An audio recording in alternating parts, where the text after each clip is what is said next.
कारण है कि हम गलत सोल्यूशन लेके अपने किसानों पर थोपते आए हैं इतने सालों से, और किसान आज मरता जा रहा है।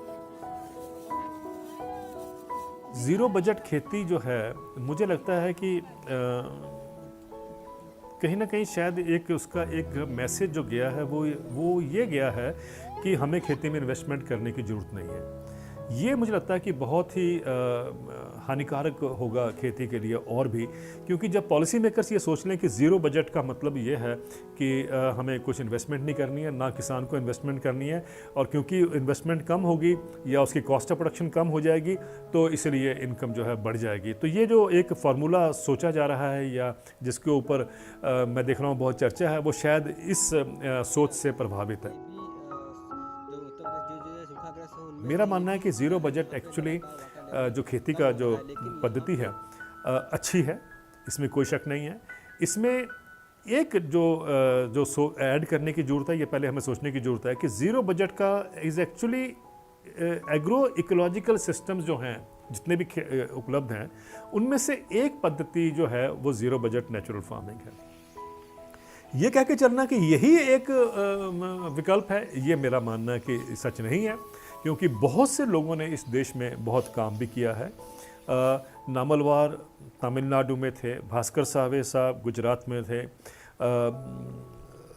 नारायण रेड्डी साहब कर्नाटका में थे। ये तीनों देश के जाने माने ऑर्गेनिक कह लीजिए या नॉन केमिकल के वो ट्रीज थे जिन्होंने बहुत काम किया, दुनिया भर में इनको रिकॉग्निशन मिली है, और तीनों अब नहीं है हमारे बीच में। लेकिन जो उनकी खेती की पद्धति ही बेसिकली जो ज़ीरो बजट भी करता है और जो वो भी करते थे, वो है लो एक्सटर्नल इनपुट सस्टेनेबल एग्रीकल्चर। यानी हमें बाहर से इनपुट्स लेने की ज़रूरत नहीं है, हमें उसी खेत में से या गांव में से नज़दीक से जहां से हम लोकली प्रोड्यूस जो एक्सटर्नल इनपुट होना चाहिए उसका हम उपयोग करें सस्टेनेबल एग्रीकल्चर के। मैं उसका बहुत बड़ा पक्षपाती हूं। मेरा मानना है कि दुनिया के सामने अब कोई रास्ता रह नहीं गया है, अब दुनिया को समझ भी आ गया है कि business as usual is not the way forward. इसलिए मैं कह रहा हूँ कि निर्मला सीतारमण जी ने एक उनके कंट्रीब्यूशन एज फाइनेंस मिनिस्टर माननी पड़ेगी कि उन्होंने ज़ीरो बजट का जिक्र किया बजट के अपने भाषण में, जिसके करके देश में एक चर्चा भी चलनी बहुत ज़रूर थी। जो हिमाचल में है वो रेगिस्तान में नहीं हो सकता, जो रेगिस्तान में है वो आंध्र प्रदेश में नहीं हो सकता। तो हमें लोकेशन स्पेसिफिक ऑर्गेनिक हो या एग्रो इकोलॉजिकल मॉडल सिस्टम्स हों, चाहे वो बायोडायनेमिक हो चाहे पर्माकल्चर हो, मुझे लगता है कि सबका मिश्रण या इवन होमा थेरेपी हो, ये सबको मिश्रण हमें करना पड़ेगा। और ये सोच के चलना पड़ेगा कि अब हमें इंटेंसिव फार्मिंग से निकलकर, केमिकल फर्टिलाइज़र या पेस्टिसाइड के चक्रव्यूह से निकलकर अब हमें किसान को वो रास्ता दिखाना है जिससे दुनिया के बहुत जो प्रॉब्लम आज हैं उसको एड्रेस किया जा सके।